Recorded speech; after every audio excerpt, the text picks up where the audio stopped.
Highbridge, a division of Recorded Books, presents The Civic Bargain, How Democracy Survives, by Brook Manville and Josiah Ober. Read by Christopher Douyard. Preface. This book is a co-production of our 30-year personal and civic friendship.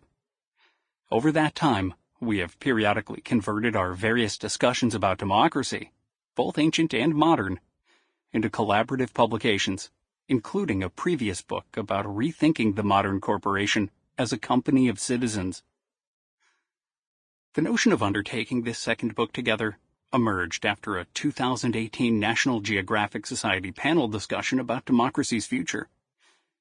That day, our conversation with our fellow panelists and members of the public audience, government employees, students, various concerned citizens, and even a U.S. Supreme Court justice, demonstrated to us the wide range of understanding and opinion that any similar group of citizens will bring to a discussion about the state of their nation's democracy. In the context of what seemed to be an eroding political climate, it showed great hunger among citizens to talk about how democracy survives or fails. The course of events since that panel, plus the growing challenges faced by all modern democracies, have only increased that craving. We wrote this book in the hope of providing some answers to pressing questions about democracy's fate. We offer a guardedly optimistic vision for how democracy might be kept. That vision was drawn from a combined theoretical and historical analysis to better understand what democracy is, and how it emerged and developed in several highly influential historical cases. In each case, that meant fulfilling several essential conditions, agreed upon by people who chose to govern themselves without any boss, except one another. Securing democracy's future can be achieved if today's citizens recommit to a civic bargain, the practice of good faith compromise aimed at sustaining the common goods of security and welfare, along with the institutions that support them. The bargain is made by the members of a defined citizen body, who regard one another as friends rather than enemies. It is sustained by civic education. Brook Manville and Josiah Ober, September 2022. Introduction. Democracy's Real Deal. In September 1787, Dr. Benjamin Franklin emerged from the Pennsylvania State House, today's Independence Hall. The summer-long Constitutional Convention, at which the Constitution of the United States of America was drafted, had just ended. After Franklin exited the building, he was confronted by Mrs. Elizabeth Powell, a prominent member of Philadelphia's intellectual and social elite. Eager for Franklin's take on the closed-door deliberations, she asked, "Well, Doctor, what have we got? A republic or a monarchy? That is, would it be self-government by citizens or the rule of a boss?" Franklin famously replied, "A republic, if you can keep it." It was both a promise and a warning. At first glance, this often repeated story portrays the 81-year-old scientist, diplomat, and constitutional framer as a stern grandparent, surrendering keys to an inexperienced and perhaps irresponsible child. "Okay, the new red, white, and blue family car is now yours, but don't crash it." Franklin and his fellow founding fathers were leaving the convention, about to hand over a masterpiece of governmental design to American citizens, first for ratification, and then making it work. They just hoped their fellow citizens would be up to those challenges. But look again. Was it a masterpiece? The common answer has frequently been an unabashed yes. The U.S. Constitution has been revered as both the source and most perfect embodiment of America's democratic republic. But of the 70 delegates appointed by the 13 states, only 39 ultimately signed the document. Some of the most prominent of the founders had deep doubts about the viability of their collective enterprise. More recently, the landmark document has been a target of skeptical critique and source of disappointment. Many Americans now complain that the Constitution was fatally flawed from the beginning, in its vague and awkward language, elitist avoidance of majority rule, and authorship by slave-owning hypocrites. For these critics, it is no masterpiece that Franklin helped to design. Indeed, it is a mess. Reframing pessimism. Negativity about the Constitution is part of a current trend of democratic pessimism. A generation ago, the collapse of the Soviet Union led to a wave of enthusiasm for democracy and launched the spread of free and liberal governments around the world. Yet today, democratic systems everywhere are under pressure, polarized, and struggling with both internal and external authoritarian challenges. The worry is that democracy is dying.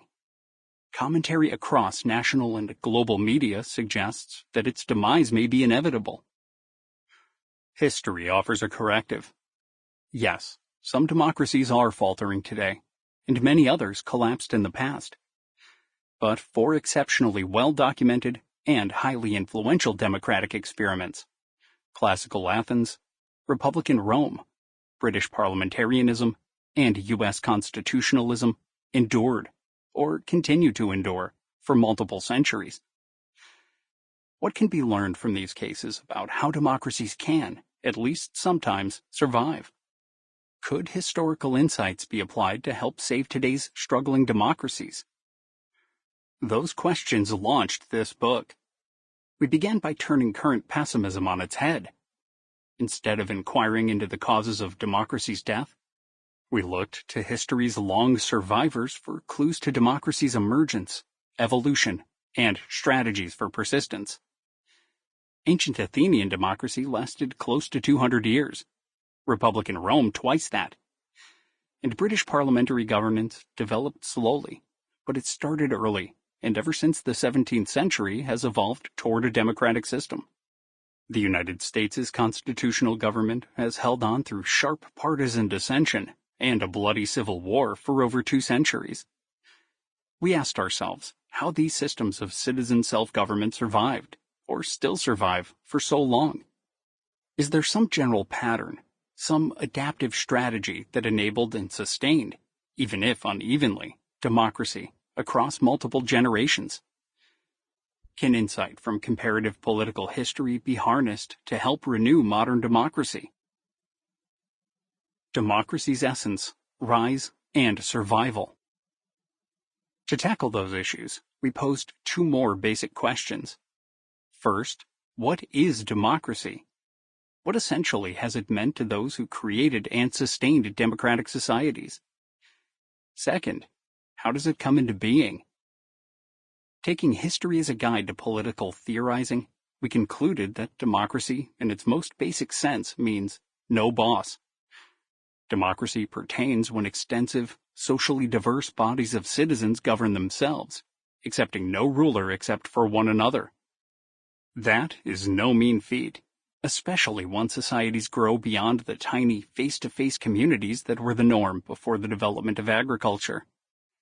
Decision-making in any large organization is always difficult, but it is particularly complex when no individual or small group is in charge. A bossless community will always struggle to make decisions that are sufficiently pleasing to enough people to be supported with action. Because choices must be made, and because they cannot please everyone, the outcome will never be perfect. By its very nature, democratic governance is indeed messy, but not necessarily chaotic. Decisions can be made and followed if citizens devise the right procedures. But even the best procedures are useless unless citizens bring the right mindset and behaviors to the task. Working together as political equals who prioritize finding common ground in spite of differing preferences and interests. That is to say, democracy can succeed if and when it is understood as a fundamental bargain among free and equal citizens, an agreement to work together to defend the things we the citizens hold in common. Instead of viewing democracy as a static collection of laws and institutions, we reimagine it as an organic, living system. Messy indeed, but also purposeful. It operates to include and bond many diverse people who choose the freedom to make their own decisions and live by what they, together, decide. Democracy as bossless self-governance survives when citizens keep constructively and peacefully interacting and learning from one another, and when they reach for the benefits of freedom and shoulder the burdens of defending them. When they don't, democracy fails, and before long once free citizens find themselves answering to a boss. On the second question, how democracy arises, we drew again on the rich historical record of our 4 cases. We sought to honor the best scholarly interpretations of political development in each case, while going beyond a focus on democratic leaders and revolutions. Standard histories often underappreciate the process of negotiation that follows when the fighting stops, or that avoids fighting altogether. The centrality of bargaining to democracy, to its emergence and persistence, is the major theme of our book. The Civic Bargain and its essential conditions. Based on our analysis of historical cases, we contend that democracy is made possible and preserved over time by deal-making and compromises. Democracy usually must be fought for. Bosses like being bosses, but also requires bargaining. To consolidate and sustain self-government, citizens must agree to a civic bargain. Historically, civic bargains of different kinds have been struck and revised by democracies. We describe 4 of them in our case studies. Whether it is a written document, like the U.S. Constitution, coherent body of laws and legal precedents, or unwritten set of norms, the civic bargain specifies who is a citizen, how decisions are made, and what citizens owe one another. It determines how the gives and gets, the benefits and costs of ruling together for the common good, are distributed. The civic bargain depends on, and must in turn actively promote, what we call the essential conditions of democracy, the conditions that are necessary for citizen self-governance. The 7 conditions listed here are discussed in detail in Chapter 1. They are elucidated in the historical case studies of Chapters 2 through 5, and revisited in our summary of findings in Chapter 6. 1. No boss, except one another. Citizens govern themselves, directly or through accountable representatives. 2. Security and welfare. Ensure common safety, freedom from harm, and basic means of living as a common good for all. 3. Citizenship defined. Formally specify who is a citizen and what that means, including the extent of citizens' equality, freedoms, and responsibilities. 4. Citizen-led institutions. Maintain institutions of decision-making and conflict resolution under the charge of members of the democracy. 5. Good faith compromise. Prefer common good compromise in political decisions over unilateral demands for perfection. 6. Civic friendship. Act as civic friends with one another, not as enemies, smoothing the way to renegotiate bargains with one another and meet future challenges. 7. Civic education. Provide civic learning and experiences for citizens, instilling the values and practices they need to keep bossless self-governance. Before those 7 conditions are achieved, democracy remains at best an aspiration. The conditions come about, when they do, through a sequence of prior political bargains. When they are robustly sustained, democracy flourishes. When they start to break down, democracy struggles. When they are abandoned, democracy fails. So what enabled long-enduring democracies to create the essential conditions, strike a durable civic bargain, and survive over time? Our answer echoes the evolutionary processes of a living system. The patterns of behavior that allow a system of self-governance to take root also enable it to continue to grow and thrive. Democracy must adapt when threatened while still preserving its essential core. Threats may arise from internal dissension, foreign attempts at conquest, or both. Indeed, as we will see, existential threats have historically provided an incentive for citizens with competing interests to bargain with one another. Democracies survive if, and only if their citizens maintain a robust and adaptive civic bargain, making the necessary and necessarily imperfect deals to preserve security, welfare, and self-governance. Faced with new threats and opportunities, citizens must periodically re-examine and renegotiate the bargain, the terms on which they agreed to live together as a democratic community. For that, as we will emphasize throughout, the final condition, education of citizens by citizens, is essential. Back to Philadelphia. A less familiar story about Franklin at the 1787 Constitutional Convention is revealing of how a civic bargain is struck. As we detail in Chapter 5, many state delegates had come to the convention with a shared assumption about what needed to be done, given the failure of the earlier and ineffective Articles of Confederation, which had failed to adequately ensure for the new nation's security and welfare.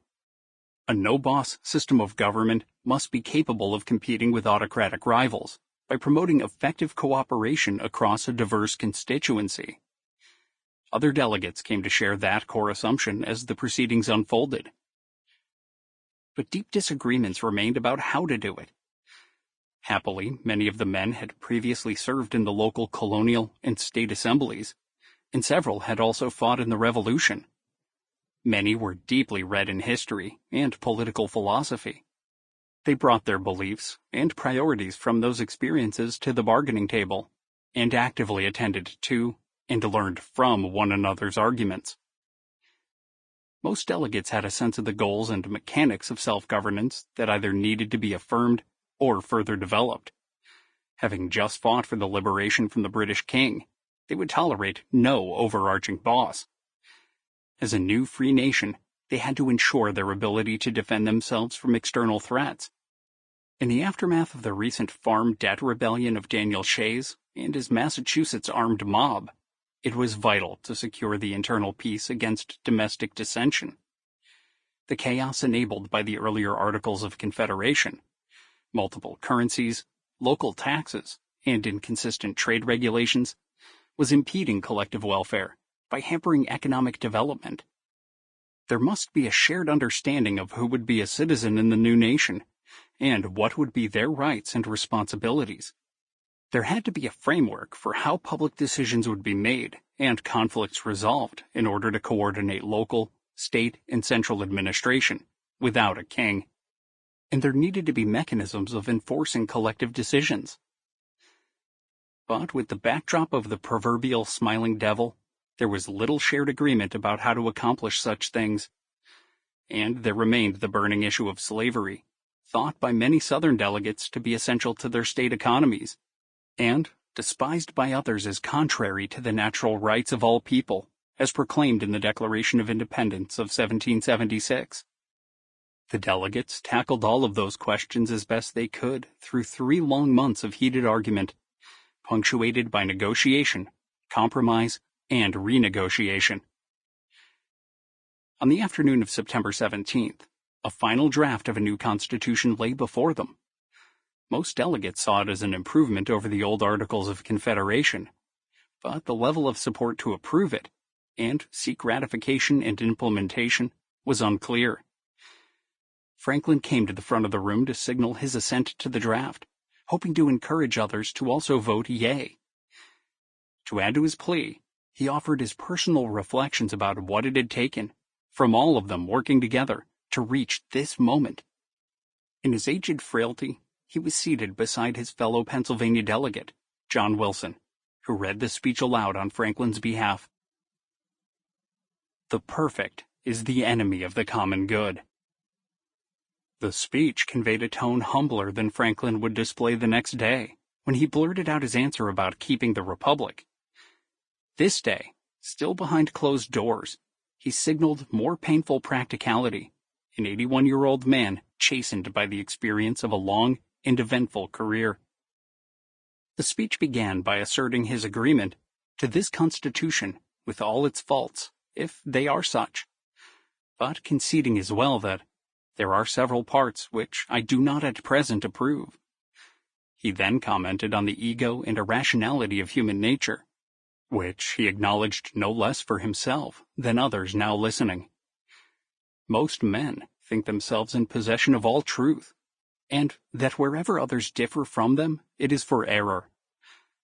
Franklin next suggested the disputes arising from such assumptions often, in fact, worsen when they are gathered together for joint wisdom, because they also bring to their tasks their prejudices, their passions, their errors of opinion, their local interests, and their selfish views.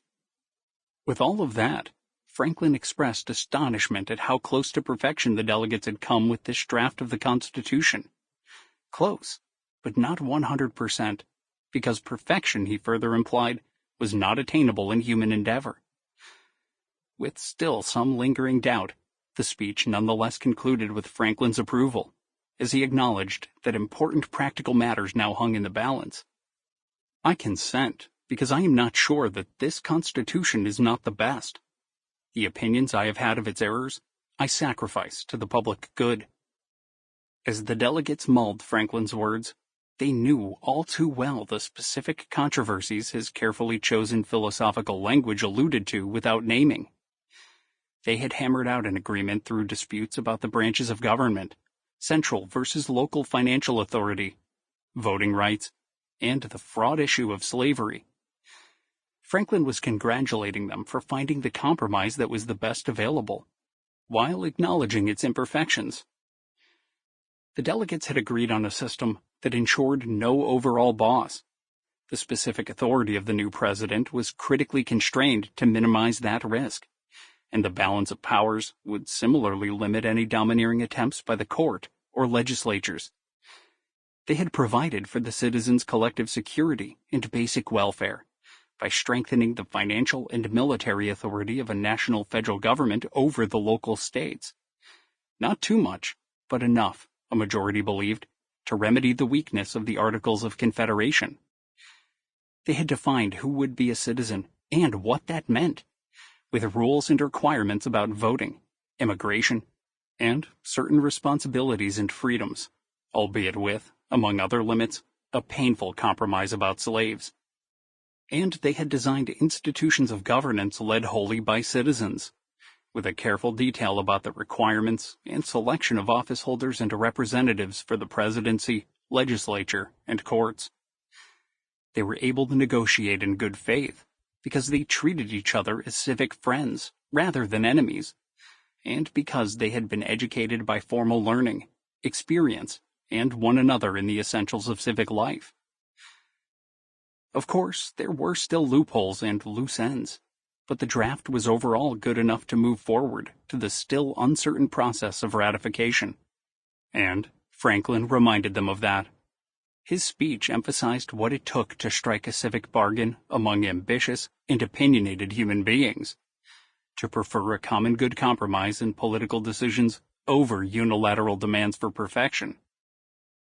Franklin and his fellow delegates recognized that the agreement was not a timeless masterpiece. They knew that it would be revised. It was an imperfect but living civic bargain for a living democracy. The search for a more perfect union, in the words of the Constitution's famous prologue, would continue. The founding document set out a framework of self-governance that had the capacity to evolve, and it would have to do so if it were to survive.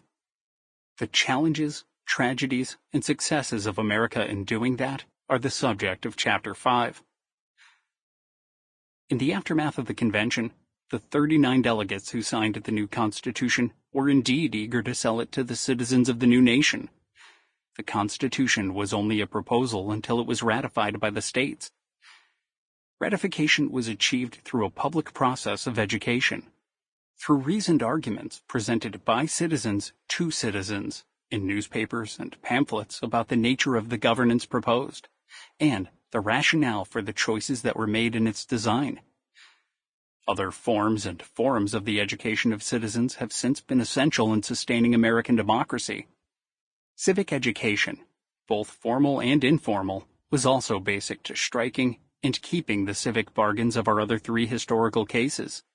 It was and is crucial to sustaining democracy. With history as our guide, this book explains the fundamentals of democracy as collective self-governance. Our goal is to help you understand the key assumptions and imperatives that enable self-governance by citizens, and how democracy survives. It is a book not only about imperfection, compromise, and deal-making, and how imminent and existential threats are an incentive to negotiation, but also about civic virtue and friendship.